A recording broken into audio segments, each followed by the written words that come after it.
जय हिंद दोस्तों, स्वागत है आप सबका। दोस्तों आज की वीडियो में हम बात करने वाले हैं जीके और जीएस से संबंधित बहुत ही महत्वपूर्ण क्वेश्चंस, द बेस्ट हम बोल सकते हैं, जो हर परीक्षाओं में रिपीट होने वाले क्वेश्चन हैं। यहीं से सारे परीक्षाओं में रिपीट होते हैं क्वेश्चन। तो दोस्तों बिना लेट किए हुए चलिए हम शुरुआत करते हैं। और यदि आप हमारे चैनल पर पहली बार विजिट कर रहे हैं तो चैनल को सब्सक्राइब कर लें ताकि ये हमारी वीडियोज आसानी से आप तक पहुँच सके। तो पहला क्वेश्चन आपके स्क्रीन पे है, हड़प्पा सभ्यता किस नदी घाटी में विकसित हुई? तो दोस्तों हड़प्पा सभ्यता सिंधु नदी घाटी में विकसित हुई थी। ऑप्शन नंबर सी यहाँ आपका करेक्ट आंसर है। अगला प्रश्न है, मौर्यन सिक्के। दोस्तों मौर्यकालीन सिक्के किस राजा ने जारी किए? कनिष्क, चंद्रगुप्त मौर्य, अशोक, समुद्रगुप्त।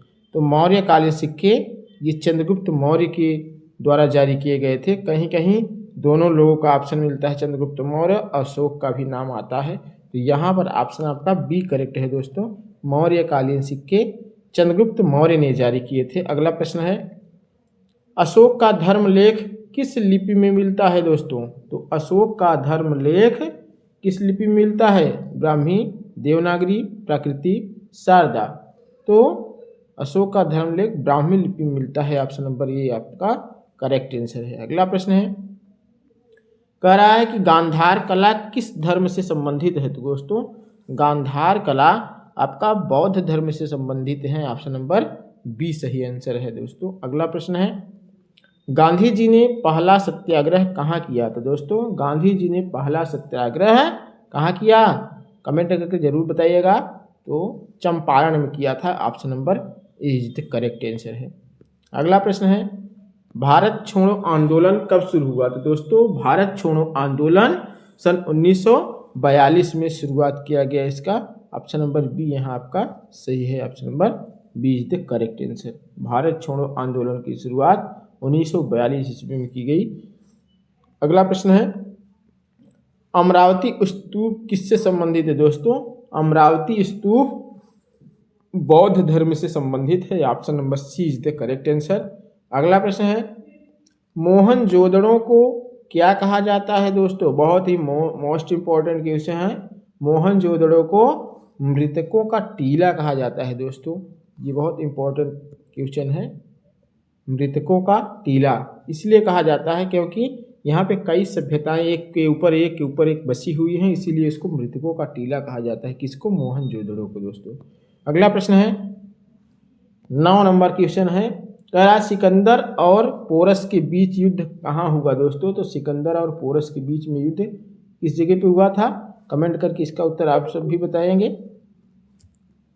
कुरुक्षेत्र, झेलम, गंगा और लाहौर कहाँ पे हुआ था? तो इसका उत्तर आपका झेलम हो जाएगा। सिकंदर और पोरस के मध्य भी जो युद्ध हुआ था कहाँ हुआ था? झेलम नदी किनारे यानी झेलम में हुआ था। Option number be the correct answer. अगला प्रश्न है, सबसे अधिक शिलालेख किस सम्राट ने करवाए थे? दोस्तों सबसे अधिक शिलालेख आपके अशोक के द्वारा किया गया था। यहाँ option number B is the correct answer. अगला प्रश्न है, ताजमहल का निर्माण कब पूरा हुआ? दोस्तों बहुत इंपॉर्टेंट क्वेश्चन है। ताजमहल का निर्माण कब पूरा हुआ? तो 1648 ईस्वी में आपका ताजमहल का निर्माण पूरा हो गया था। Option number B is the correct answer. अगला प्रश्न है, अकबर के 9 रत्नों में से कौन थे? दोस्तों अकबर के 9 रत्नों में से कौन थे? तानसेन, कबीर, तुलसीदास, सूरदास। दोस्तों 9 रत्नों में से अकबर के कौन थे? तानसेन जी थे। Option number A is the correct answer. बहुत इंपॉर्टेंट क्वेश्चन है दोस्तों, वीडियो को लाइक कर दीजिएगा। अगला प्रश्न है, सुभाष चंद्र बोस ने आज़ाद हिंद फौज कहाँ बनाई? दोस्तों ये भी बहुत महत्वपूर्ण है इतिहास में। सुभाष चंद्र बोस ने आज़ाद हिंद फौज कहाँ बनाई? तो दोस्तों सुभाष चंद्र बोस जी ने आज़ाद हिंद फौज सिंगापुर में बनाई थी। Option number B is the correct answer. अगला प्रश्न, बंगाल विभाजन बहुत बार परीक्षाओं में पूछा गया है। ये भी क्वेश्चन दोस्तों, बंगाल का विभाजन कब हुआ था? दोस्तों बंगाल का विभाजन 1905 ईस्वी में हुआ था। दोस्तों ऑप्शन नंबर ए यहाँ आपका करेक्ट आंसर है। अगला प्रश्न है, किसे भारत का नेपोलियन? ये भी बहुत इंपॉर्टेंट क्वेश्चन आप कह सकते हैं, बहुत बार परीक्षाओं में भी पूछा गया है। किसे भारत का नेपोलियन कहा जाता है? दोस्तों तो भारत का नेपोलियन समुद्रगुप्त को कहा जाता है। Option number B is the correct answer. अगला प्रश्न, अजंता की गुफाएं किससे संबंधित है दोस्तों? तो अजंता की गुफाएं किस धर्म से संबंधित? बौद्ध, हिंदू, मुस्लिम, जैन। अजंता की गुफाएं संबंधित है बौद्ध धर्म से दोस्तों। यह ऑप्शन नंबर ए सही हो जाएगा। अगले प्रश्न की ओर चलते हैं। कह रहा है जलियांवाला बाग हत्याकांड कब? ये बहुत इंपॉर्टेंट, ये भी आप कह सकते हैं मोस्ट इम्पोर्टेंट है। जलियांवाला बाग हत्याकांड कब हुआ दोस्तों? तो जलियांवाला बाग हत्याकांड सन 1919 ईस्वी में हुआ था। Option number B is the correct answer है। अगले प्रश्न की ओर चलते हैं। कह रहा है भारतीय राष्ट्रीय कांग्रेस के पहले अध्यक्ष? दोस्तों भारतीय राष्ट्रीय कांग्रेस के पहले अध्यक्ष थे WC बनर्जी जी थे। वेमोस चंद्र इनका पूरा नाम था, वेमोस चंद्र बनर्जी, चंद्र और बनर्जी। तो ऑप्शन नंबर सी आपका करेक्ट आंसर है दोस्तों। चलते हैं अगले प्रश्न की ओर। अगला प्रश्न कर रहा है भारत का पहला गवर्नर जनरल? तो दोस्तों पहला गवर्नर जनरल कौन था? वारेन हेस्टिंग्स था दोस्तों। Option number A is the correct answer. यहाँ आपका पहला विकल्प सही है, वारेन हेस्टिंग्स ये पहला गवर्नर जनरल था। तो अब चलते हैं अगले प्रश्न की ओर। अगला प्रश्न कह रहा है कौन सी पुस्तक मेगास्थनीज ने लिखी थी? तो दोस्तों मेगास्थनीज की पुस्तक कौन थी? तो दोस्तों मेगास्थनीज ने लिखा था इंडिका। तो ऑप्शन नंबर यहाँ सी आपका करेक्ट आंसर है। अगला प्रश्न है सती प्रथा का अंत किसने किया? दोस्तों ये बहुत इंपॉर्टेंट है, सती प्रथा का अंत किसने किया? तो दोस्तों सती प्रथा का अंत, इनका नाम सबसे प्रमुख है राजा राम मोहन राय का। यह option number B is the correct answer है दोस्तों।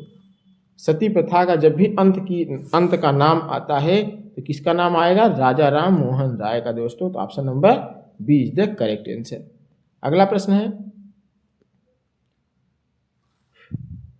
कह रहा है कि अकबर का धार्मिक स्थल क्या था दोस्तों? तो अकबर का धार्मिक स्थल फतेहपुर सीकरी दोस्तों। क्या था? Fatehpur Sikri. Option number B यहाँ आपका करेक्ट आंसर है। अगले प्रश्न की ओर चलते हैं। किस क्रांति से गांधी जी राष्ट्रीय नेता बने? तो दोस्तों किस क्रांति से? असहयोग, दांडी, चंपारण, खेड़ा। तो दोस्तों यहाँ आपका करेक्ट आंसर है चंपारण की। तो option number C is the correct answer. अगले प्रश्न की ओर चलते हैं। कह रहा है हड़प्पा सभ्यता का मुख्य व्यापार क्या था? तो दोस्तों हड़प्पा सभ्यता का मुख्य व्यापार कपास था दोस्तों। यहाँ हड़प्पा सभ्यता का मुख्य व्यापार क्या था? तो दोस्तों क्या है? कपास मुख्य व्यापार था। ऑप्शन नंबर सी यहाँ सही उत्तर हो जाएगा आपका। अगला प्रश्न है प्लासी का युद्ध कब हुआ? तो दोस्तों प्लासी का युद्ध सन 1757 ईस्वी में हुआ। यहाँ option number A is the right answer. दोस्तों वीडियो अच्छा लगा हो तो लाइक करिएगा और चैनल को सब्सक्राइब भी कर लीजिएगा।